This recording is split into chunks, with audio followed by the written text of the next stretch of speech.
Olá pessoal, antes de mais nada quero que você compartilhe esse nosso vídeo e que você assista até o final para que nós possamos nos expressar. Espero, e se você não assistiu o primeiro vídeo que está logo anterior a este, eu gostaria que você visse, porque aquele dará a intenção e a razão de eu estar aqui falando sobre o Evangelho e a Igreja, o Reino de Deus mais especificamente. Trabalhamos com a ideia de que não existe uma igreja ou uma denominação que seja... nós trabalhamos com visão de reino de Deus. Reino de Deus é tudo, na verdade. Mas em se tratando do que vamos tratar aqui, é a igreja estabelecida na pessoa do Filho de Deus, Jesus Cristo, que nós entendemos e aceitamos como nosso Senhor e Salvador.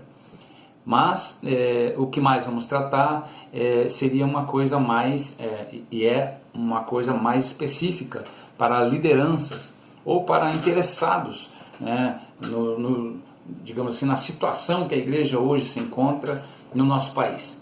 Temos no nosso país um número realmente grande de evangélicos e de muitas denominações. E grande parte delas, né, passam por problemas financeiros, por problemas de ordem geral, porque administrativamente, né, não é só o dinheiro que falta, porque tem a administração, que aí com a falta do dinheiro, ou mesmo sem ela, por falta de administração, tendo às vezes os recursos necessários, né, não caminha bem, né, não mantém um grupo de pessoas estável, né? Existe muita rotatividade. Nessa rotatividade se perde tanto uma coisa quanto outra. Quando se está, na verdade, já caminhando com um grupo bom de pessoas, um grupo que já está estabilizado na visão daquele ministério, no caminhar daquele líder, né? Que tem muitos homens de Deus aí, não poderia eu dizer quais exatamente são, a não ser alguns que eu posso citar, que eu tenho convicção, que tem um chamado de Deus específico por conta da afinidade com as coisas que Deus me diz e que Ele prega, né? Porque se eu tenho uma intimidade ou pelo menos algum tipo de relacionamento com Deus, seja pouco ou muito que Deus fale, tem que haver uma similaridade, tem que haver uma coerência, primeiro com a palavra de Deus, que chamamos, todos sabemos que é a Bíblia, e principalmente com o que eu particularmente ouço, tendo essa coerência com o que a Bíblia diz e o que eu tenho ouvido de Deus ou entendido, porque Deus vai complementar o meu entendimento com o entendimento de outro. Eu não sou o dono absoluto da verdade. Na verdade, Deus usa-nos como peças de um grande quebra-cabeça. Ele vai me usar de uma forma, vai usar outro de outra forma, com um caráter mais apostólico, outro com menos, porque eu creio nos 5 ministérios de Jesus Cristo, né? Que são o apostólico, o profético, o evangelístico, o pastoral e o de mestre. São 5 ministérios que são as 5 colunas do templo e também que existia na tenda que Deus mandou ou ordenou a Moisés que construísse. São 5 colunas, né? Que muitos fazem uma analogia até ao nome de Jesus com as 5 letras, que na maioria dos países do mundo, né, o nome escrito em português é o mesmo em inglês, em outras línguas, não sendo lá para cima, mais por diante, né? Então, essas 5 colunas dizem respeito à forma de haver, e isso é bíblico, é textual. Dia desses eu quero separar o texto para falar sobre isso, né? Porque é textual dizer que os 5 ministérios são para a edificação dos santos. Santos não porque somos perfeitos, santos porque somos santificados pela fé em Jesus Cristo e a submissão aos seus ensinamentos, né? às suas ordenanças, né? Suas diretrizes, sua orientação. E isso nos faz, então, santificados, e por isso somos chamados de santos. E para edificação, porque o santo vive em edificação dia a dia. Então, como nós tratamos do ministério profético, né? Eu também quero pedir desculpas aí por eu não vou fazer editado o meu vídeo, né? Porque eu por enquanto nem sei usar ainda essa ferramenta da edição, estou começando agora, esse é o 2º vídeo, mas que é urgente para fazer essa transformação, e essa, na verdade, é um esclarecimento. Eu mesmo tive esse esclarecimento em primeira mão por Deus, que Deus tratou comigo de maneira direta a respeito dessas coisas, sendo que eu nunca me interessei por isso, nem mesmo, eu disse no vídeo anterior, nem mesmo eu admitia líder que fosse pago com salário integral, ou de tempo integral, como se costuma dizer, porque eu não entendia dessa forma. Eu entendia que o ministério pelo qual eu iniciei a caminhar no Evangelho, ele tinha os pastores, os líderes, os dirigentes de congregação, eles tinham seus empregos, e então eles vinham, né, caminhar, eles tinham então a obrigação, um dever lá levantado por um responsável pela denominação, digamos assim, do campo geral, né, a regional, via nele alguns traços, uma fidelidade, uma confiabilidade suficiente, já tinha caminhado junto um tempo, que poderia então ser líder ou ser colocado como dirigente de uma congregação ali e liderar aquele pessoal daquela vila ou daquela cidade, enfim. E é isso, claro, no devido escalonamento, né? A cidade, os bairros, a vila, pontinhos de pregação, que eram chamados pontos de pregação, era quando ainda não era considerado uma congregação. Bem, isso tem várias denominações que caminham desta forma, e eu não via isso como uma coisa normal, porque assim eu entendia, da maneira como eles viam. Mas, passados os anos, eu tenho tido então de Deus um comissionamento, de não só de entender, e eu me interessei por isso, mas principal, e o que é pior, né? Porque aí quando eu, num curso que eu fiz, no ministério também ali, aqui na cidade de Curitiba, no centro da cidade de Curitiba, chamado SIM, o curso SIM, S-I-M, como se soletra, ou como se fala, e cada letra tem um significado, é uma sigla na verdade, né? Seminário de Integração Ministerial. E o que tem esse curso de especial? Sendo que eu já tinha começado a fazer teologia e alguns outros, e eu nunca consegui terminar.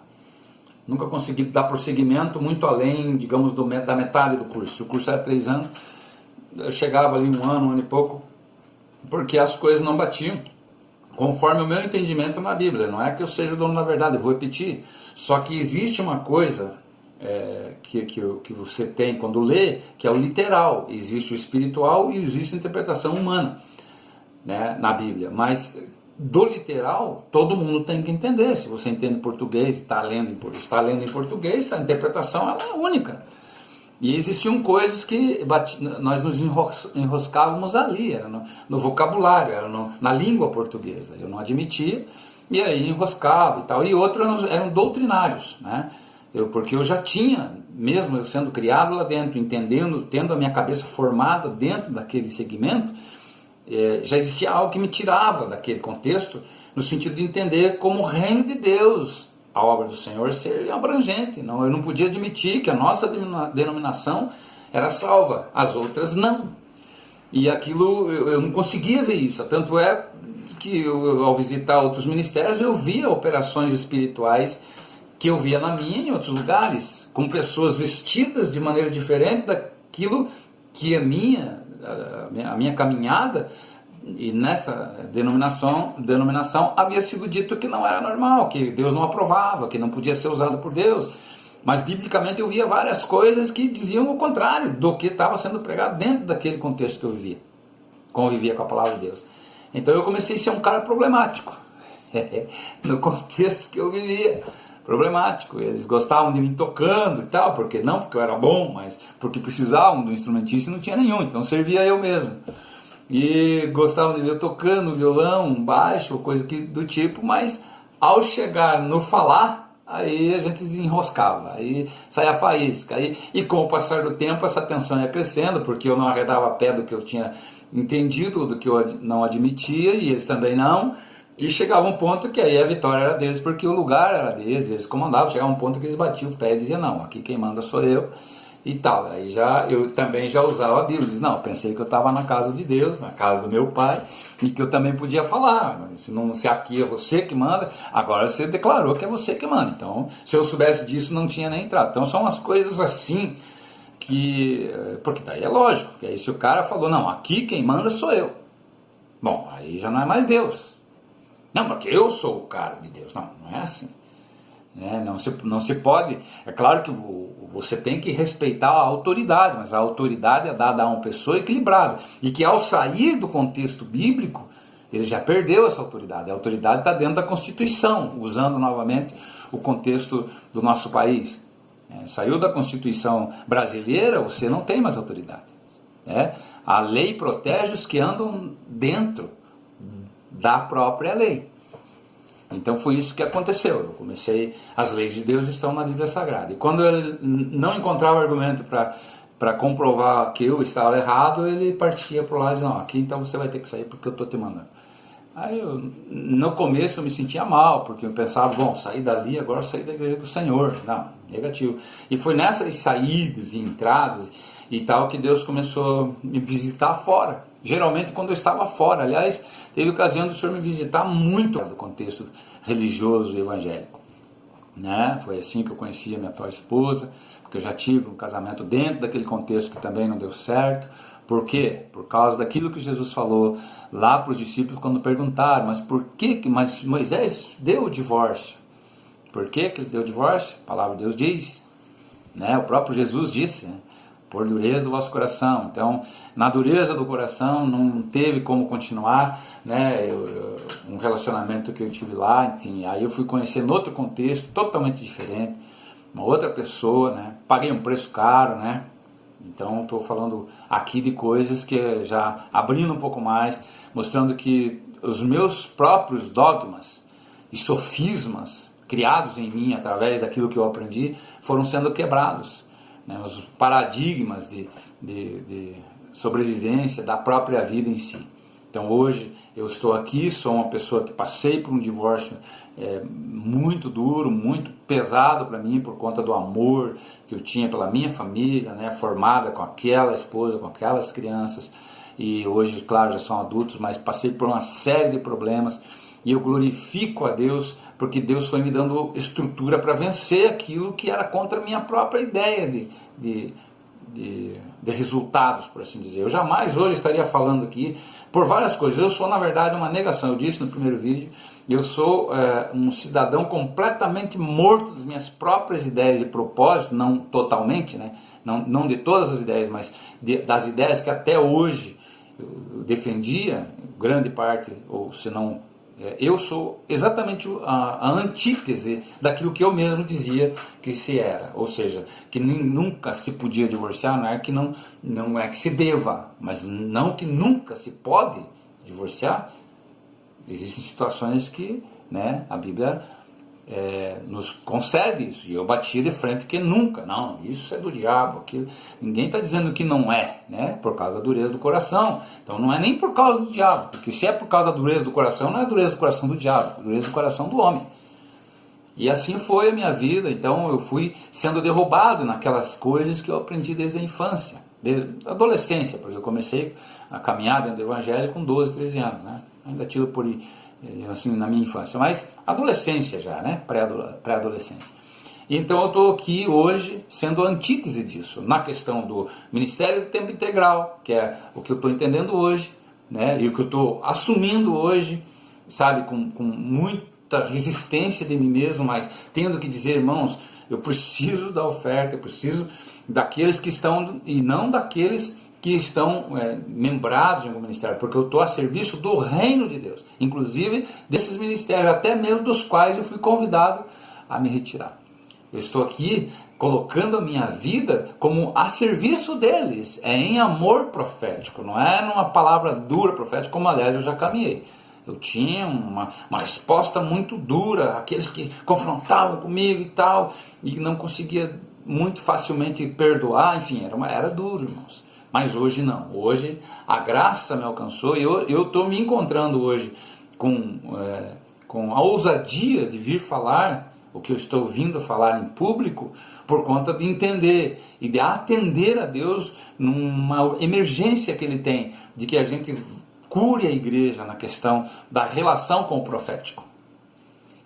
Porque sem o profético não existe a igreja.